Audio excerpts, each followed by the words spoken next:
Hello बच्चों, क्या हाल चाल? सब बढ़िया है।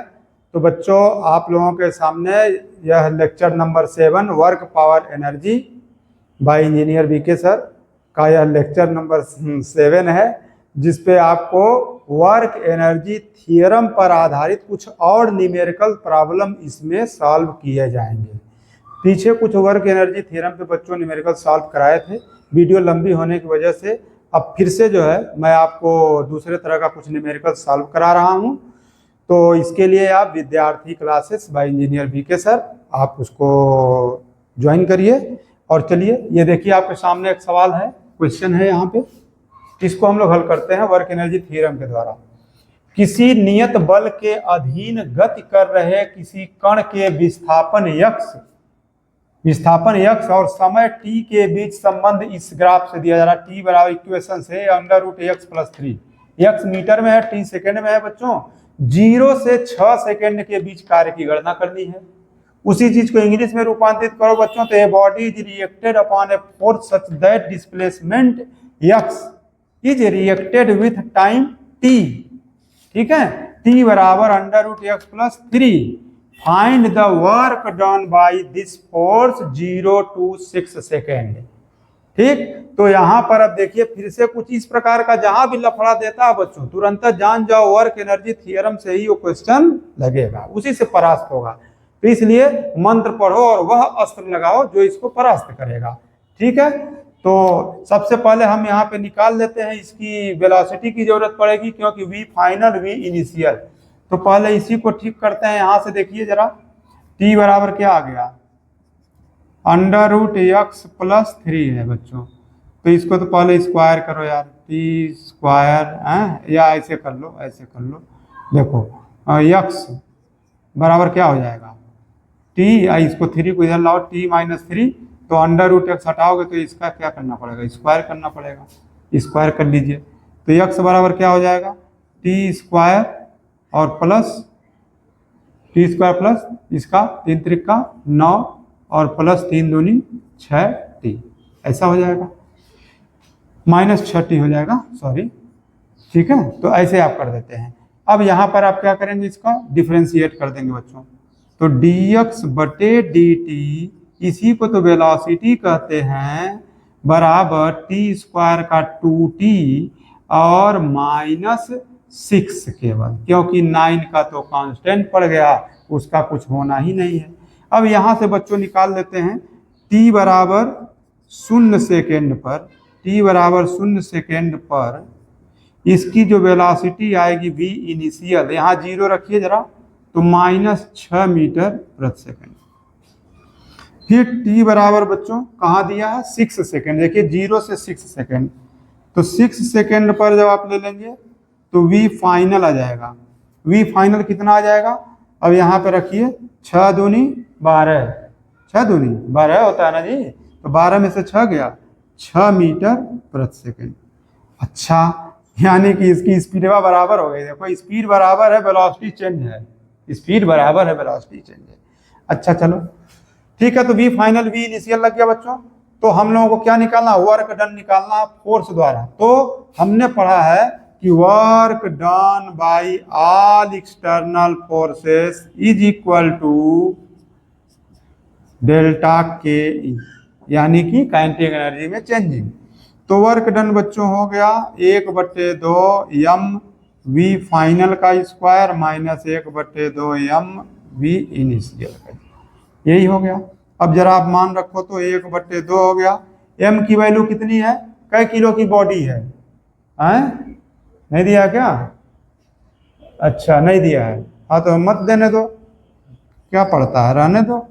और v फाइनल का मान कितना है, 6 मीटर प्रति सेकेंड स्क्वायर है, तो 6 का स्क्वायर कर दीजिए बच्चों।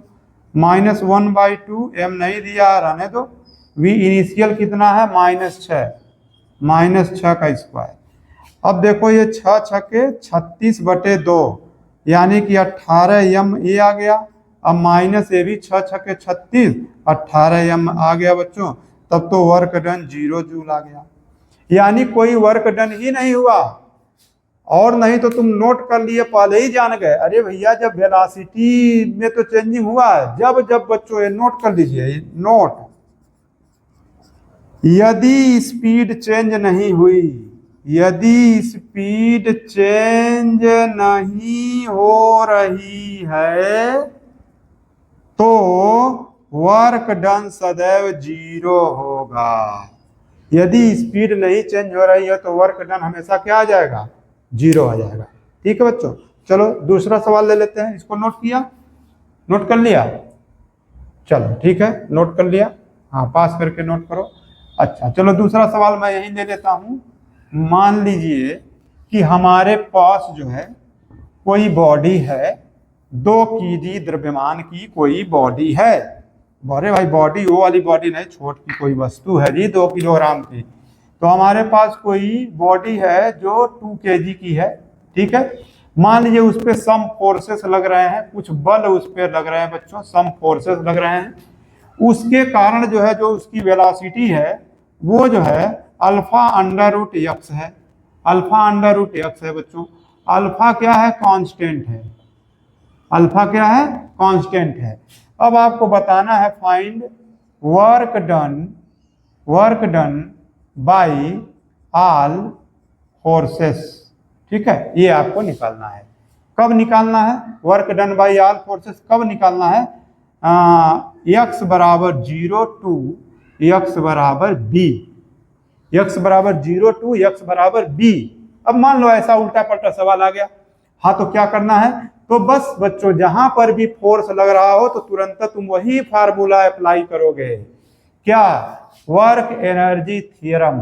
और वर्क एनर्जी थ्योरम क्या कहता है कि work done by all forces, work done by all forces is equal to delta kinetic energy, change of kinetic energy. ठीक, तो चेंज ऑफ काइनेटिक एनर्जी निकालने के लिए क्या फार्मूला होता है, 1/2 m v final square minus 1/2 m v initial square, यही तो होता है। अब हमें वी फाइनल चाहिए, वी इनिशियल चाहिए बच्चों, तो वी फाइनल वी इनिशियल यहाँ से आइए, यह देखिए एक्स बराबर 0 है। ठीक है, यहाँ पे निकाल लेते हैं, एक्स बराबर क्या है 0, देखना एक्स बराबर 0 रखो तो वी बराबर कितना आ जाएगा, वी बराबर कितना आएगा जी, अल्फा इंटू अंडर रूट 0, तो ये तो 0 ही आ गया, 0 आया कि नहीं है, 0 आ गया।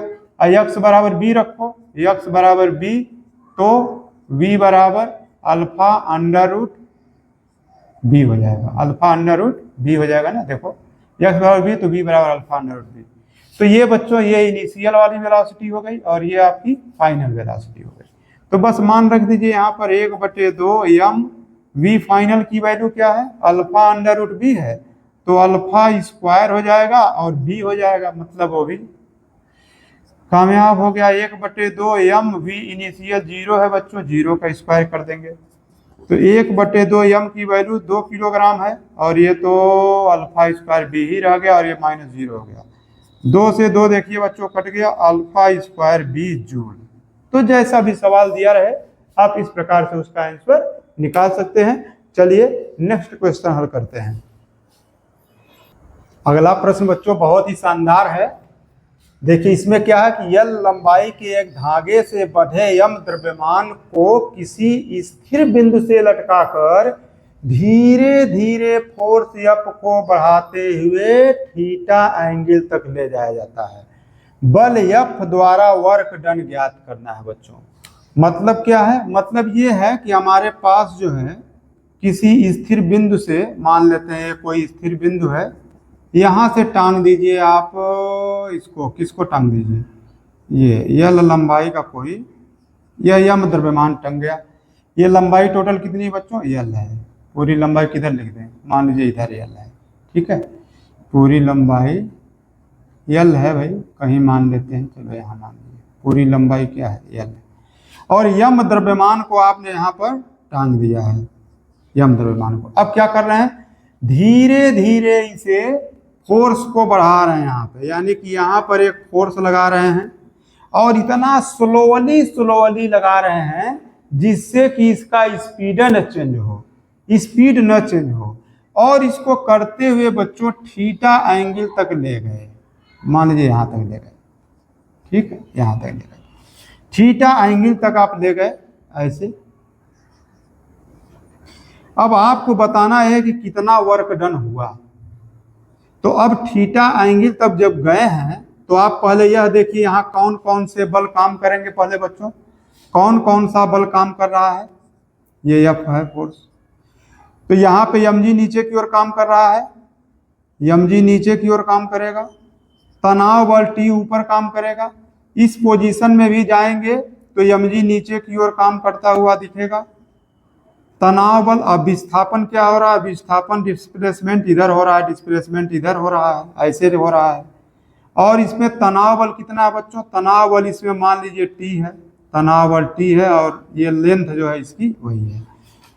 तो अभी क्या है कि हमें करना क्या है, करना ये है कि कितने कितने फोर्स इस पे लगे। तो एक तो mg लग गया फोर्स, एक तनाव बल T इस पर लग गया बच्चों, और एक F बल से आप खींच ही रहे हो।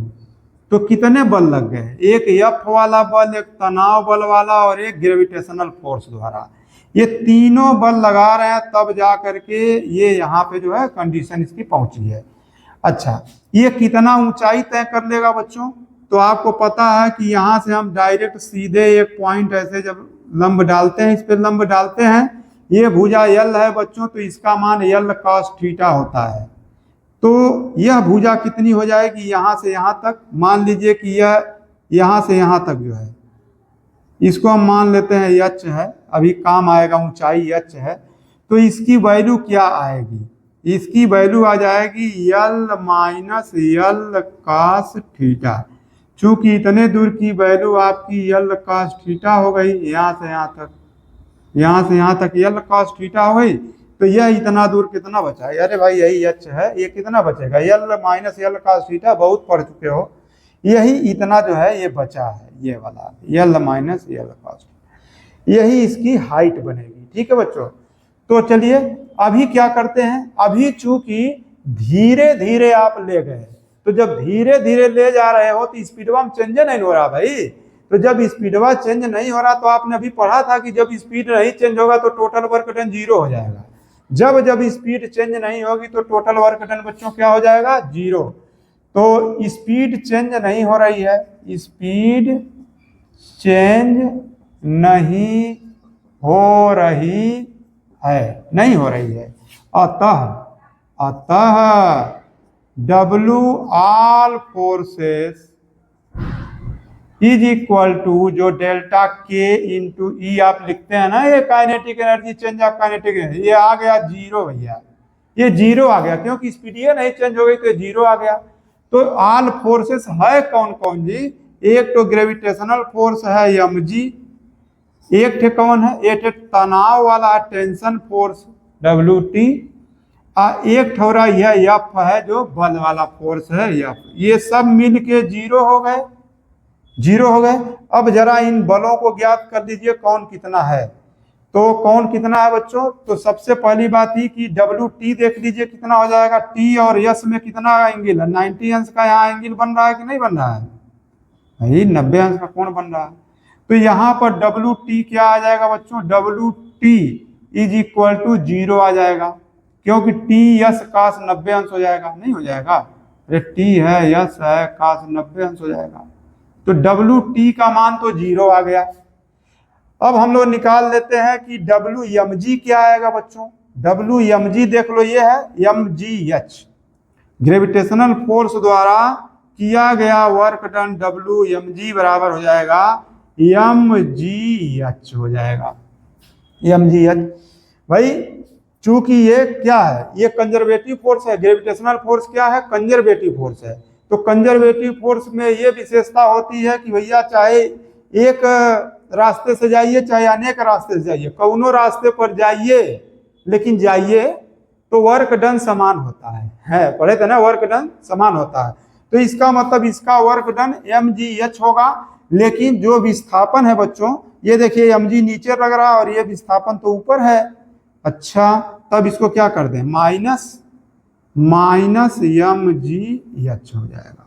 तो h की वैल्यू क्या है बच्चों, तो WmG बराबर हो गया minus mg L minus L cos theta हो गया।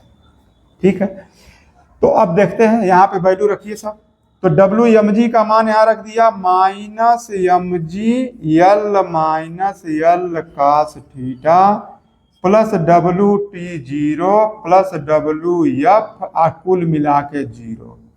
ठीक, तो फिर क्या आ जाएगा, डब्ल्यू एफ हमको निकालना था, तो डब्ल्यू एफ बराबर आ गया बच्चों, माइनस है उधर जाएगा तो प्लस हो जाएगा एम जी, और यल माइनस यल में से यल कॉमन ले लेना, तो 1 माइनस कॉस थीटा।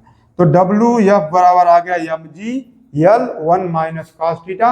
देखिए कोई ऑप्शन है क्या इसमें, ये देखिए 4 ऑप्शन दिए गए थे बच्चों, तो इसका मतलब ऑप्शन डी फिर सही है। और इस प्रकार से हम लोग वर्ग एनर्जी थ्योरम का प्रयोग करते हुए इतना बेहतरीन सवाल लगा लिए चुटकियों में। चलिए आगे लगाते हैं। हाँ तो बच्चों यह देखिए बहुत ही बेहतरीन सवाल है, ये वर्क एनर्जी थ्योरम का बहुत बेहतरीन सवाल है। इसमें देखिए क्या कह रहा है, a ball of mass 5 kg is dropped vertically, यानी 5 किलोग्राम द्रव्यमान की कोई वस्तु ऐसे वर्टिकली बच्चों ड्रॉप की जा रही है, ऐसे वर्टिकली ड्रॉप की जा रही है। तो ड्रॉप करेंगे तो इसमें ग्रेविटेशनल फोर्स खींचेगा इसको, लेकिन एयर का जो फ्रिक्शनल फोर्स है ये इसका विरोध करेगा बच्चों, यानी एयर का फ्रिक्शनल फोर्स भी इस पे लग रहा है। वही ये सवाल में पूछ रहा है आपकी बार कि vertically throw a height 20 metre, 20 metre से गिरा है बच्चों, इट गेन्स स्पीड 10 मीटर पर सेकेंड। तो जब वो गिरल है तो 10 मीटर पर सेकेंड का वेग प्राप्त कर लिया, वैसे झूठा मूठा थोड़ी गिरल है, जो गिरा है तो 10 मीटर पर सेकेंड का वेग प्राप्त कर लिया भैया, तो इसके लिए कोई भी गिर सकता है। तो आफ्टर 20 मीटर गिरने के बाद 10 मीटर पर सेकेंड का वेग प्राप्त किया। Find the work done by gravitational force, यानी ग्रेविटेशनल फोर्स का वर्क डन आपको बताना है, एंड एयर फ्रिक्शन, और एयर फ्रिक्शन फोर्स जो लगा रहा है उसके द्वारा भी आपको वर्क डन बताना है। जी का मान 10 मीटर पर सेकेंड स्क्वायर है बच्चों। ठीक है, तो चलो लगाते हैं।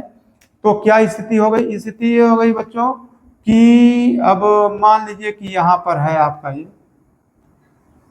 ये कोई यहाँ कितना दूर गिरा था, चलो इतना दूर गिरा था, थोड़ा जगह यह लग के रहे। अब यहाँ से बच्चों ये 20 मीटर गिर रहा है बेचारा, 20 मीटर गिरत बा, ऐसा गिरी, बहुत चोट लगी है के। यम बराबर के किलो, 5 किलो, जन्मतवा लड़का का 5 किलो का है ना, 5 किलो का है, अरे 3-4 महीना का हो गया समझो, तो 5 किलो वाला गिरा धड़ाक से यहाँ पे, तो ये यहाँ पे गिर गया। ठीक, अब बताओ बच्चों यहाँ पर जब ये गिर रहा था उस समय इसका प्रारंभिक वेग v इनिशियल कितना मान लोगे, 0 मानोगे ना, 0 रहा होगा।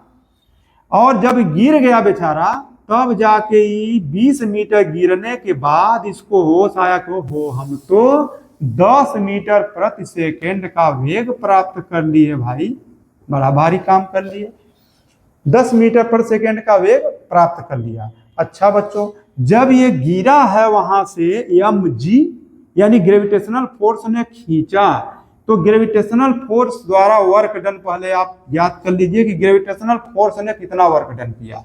ठीक है, तो ग्रेविटेशनल फोर्स द्वारा वर्क डन, ग्रेविटेशनल फोर्स द्वारा वर्क डन, इसको मान लेते हैं बच्चों डब्ल्यू जी बराबर, कैसे निकाल लोगे, एम जी एच से निकाल लोगे। तो एम जी कितना है बच्चों, एम का मान 5 किलोग्राम है, जी का मान 10 मान ही लिए हो, और एच 20 मीटर से गिरत बधड़ाक से, तो 20 ही हो गया। तो ये बराबर कितना आ गया, 20-25-100, चलो 1000 जूल आ गया बच्चों, यानी ग्रेविटेशनल फोर्स का वर्क डन तो आ गया 1000 जूल, लेकिन अभी तो हमको एयर फ्रिक्शन वाले का बताना है। तो भैया ये कैसे निकलेगा, कार्य ऊर्जा प्रमेय से निकलेगा।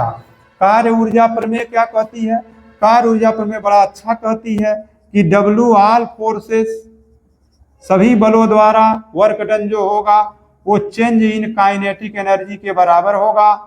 और change in kinetic energy all forces कौने कौने हमें, तो ये डब्ल्यू जी है, ये डब्ल्यू एयर फ्रिक्शन है बच्चों, एयर फ्रिक्शनल फोर्स, एफ लिख दिया, air frictional force. Kinetic energy, change in kinetic energy का मतलब 1/2 एम वी फाइनल का square minus 1/2 m v initial का स्क्वायर करोगे तभी तो निकलेगा। तो डब्ल्यू जी का मान बच्चों 1000 जूल रख दो। फ्रिक्शनल फोर्स द्वारा वर्क डन बताना है, 1/2 एम की वैल्यू 5 है, और वी फाइनल का मान देखो 10 आया भैया, तो 10 × 10 हो जाए, -1/2 और m की वैल्यू 5, लेकिन इनिशियल वेग तो 0 है जी, तो 0 का स्क्वायर 0 ही होगा, टोटल 0 हो गया। अब टोटल 0 हो गया तो हम क्या करें बताओ। 2 पचे 10 काट लो इसको, 5 पचे 25, दहाई में है 250 हो गया। तो WAF फ्रिक्शनल फोर्स द्वारा वर्क डन ये हो गया 250 और ये गया -1000, तो बच्चों आ गया -750 जूल। बस इस प्रकार से आप एयर फ्रिक्शन द्वारा वर्क डन ज्ञात कर लेंगे। ठीक है, नोट करिए, फिर अगला क्वेश्चन देते हैं। एक और सवाल बच्चों देखिए, ये भी बहुत शानदार सवाल है। इस तरह के न्यूमेरिकल्स पीछे आपको कराए गए हैं, लेकिन वर्क एनर्जी थ्योरम पे आधारित न्यूमेरिकल नहीं कराया गया। हाँ, ये बताया गया तो वर्क डन इसका कैसे निकालते हैं। चूंकि ये जो है देखिए, ये 2 डायमेंशन मोशन पे जा रही है वस्तु, और वह इस पॉइंट से इस पॉइंट पे वेरी कर रही है, यानी डिस्प्लेस हो रही है। Force F is equal to इतना acts on a body to displace it from 1 to 2 4 1, यानी कि 1 2 से 4 1 पे डिस्प्लेसमेंट कर रहा है। If initial velocity of body is 2 metre पर सेकेंड, मतलब इनिशियल प्रारंभिक वेग इसका vi का मान दे दिया 2 मीटर पर second. Find the final velocity, यानी कि आपको vi बच्चों दे दिया है 2 मीटर पर सेकेंड, v फाइनल आपसे पूछ रहा है। अच्छा, m बराबर दे रखा है 10 kg, इतनी बात दे रखा है। तो कोई बात नहीं, आपको घबराने की कोई जरूरत नहीं। आपको पता है कि वर्क एनर्जी थ्योरम क्या है बच्चों, कि W ऑल फोर्सेस, यानी work done by all forces equal to change in kinetic energy, एकदम मंत्र है ये बच्चों। अब ऑल फोर्सेस कैसे निकालेंगे यहाँ पे, तो ये देखो, ये हो गया आपका 2 डायमेंशन पे वस्तु जा रही है, जहां भी ऐसी जाती है और एक बिंदु से दूसरे बिंदु तक जाती है बच्चों, तो तुमको पढ़ाया गया था F.R, इसको याद रखना, ये चीज बताया गया था कि वर्क डन कैसे निकालते हैं, F.R से निकालते हैं। अब बराबर क्या हो जाएगा, 1/2 mv फाइनल का स्क्वायर -1/2 mv इनिशियल का स्क्वायर। बस काम तो हो गया, लेकिन यार कहाँ से लाओगे, हाँ तो कब यार है ये ना यार, R बराबर निकाल लो R2 - R1 से। R बराबर क्या निकालेंगे, R2 - R1 से। अब ये देखो, ये I होता है, ये J होता है बच्चों, तो R1 चलो निकाल देता हूँ। R1 बराबर क्या लिख दोगे, I cap plus 2J cap. R2 बराबर क्या लिख दोगे जी, देखो ना, 4 I cap plus J cap. अब तुमको चाहिए R बराबर R2 - R1 चाहिए, तो R2 में से R1 घटाई दो, 4 I cap plus J cap में से घटा देना है I cap plus 2J cap, यही घटाना है। घटाओ भाई घटाओ, तो 4 I में से I गया, 3 I कैप बचा, J में से -2J गया, तो -J कैप बच गया। ठीक है, 3 I कैप -J कैप, यहाँ पे वैल्यू रखिए। चलिए, तो F की वैल्यू है 2I cap plus 3J cap dot 3I cap -J cap बराबर 1/2 m का मान कितना है, 10 kg, तो 10 हो गया। V फाइनल निकालेगा भैया, स्क्वायर कर दो, -1/2 10 गुणे इनिशियल का मान 2 है, तो 2 का स्क्वायर कर दो ना, तो 2 का स्क्वायर से कट जाए, तो 10 दूनी 20 हो जाए। 2 पचे 10 हो गई ना, सब जियते मुहत बा है, तो हाई कितना हो जाए, 2 3 6 हो गई, और 3 कम 3 हो गई भैया, बराबर यही कितना हो गया, 5 VF स्क्वायर हो गया, माइनस है तक कटी गई ना, 2 से 2 कट गए, तो 10 दाएं में 20 हो गई भैया। तो 6 में से 3 गया 3, यानी कि 5 VF स्क्वायर बराबर 20 और 3 23 हो गया बच्चों। तो VF बराबर हो जाएगा 23 में 5 से भाग होगा, और अंडर रूट 23/5 मीटर प्रति सेकेंड। ठीक, तो इस प्रकार से आप क्वेश्चन को लगा लिए। तो बच्चों, मैंने आपको वर्क पावर एनर्जी में के इस चैप्टर में मैंने आपको वर्क एनर्जी थ्योरम पर आधारित कुछ न्यूमेरिकल्स लगवाए हैं। तो अब तक हम लोग बच्चों एक काइनेटिक एनर्जी पढ़ रहे थे, अभी तो असली बाकी है, अभी तो स्प्रिंग की स्थितिज ऊर्जा बाकी है, पोटेंशियल एनर्जी कैसे निकालेंगे, स्पेशल स्प्रिंग का चलेगा। अभी तो हमको पोटेंशियल एनर्जी पढ़ाना है। तो ठीक है, फिर नेक्स्ट वीडियो में मिलते हैं बच्चों, देखना ना भूलें आप लोग, एकदम से पढ़ते रहिए और हमारे चैनल को सब्सक्राइब करिए Vidyarthi classes by engineer BK sir को। और फिर मिलते हैं अगले वीडियो में। तो अगले वीडियो में मिलते हैं तो पोटेंशियल एनर्जी पढ़ेंगे बच्चों, और फिर उस पोटेंशियल एनर्जी के द्वारा फिर अगले टॉपिक में हम लोग पढ़ेंगे स्प्रिंग से संबंधित सवालों को। तो ठीक है, आप तैयार रहिए, तैयारी करते रहिए।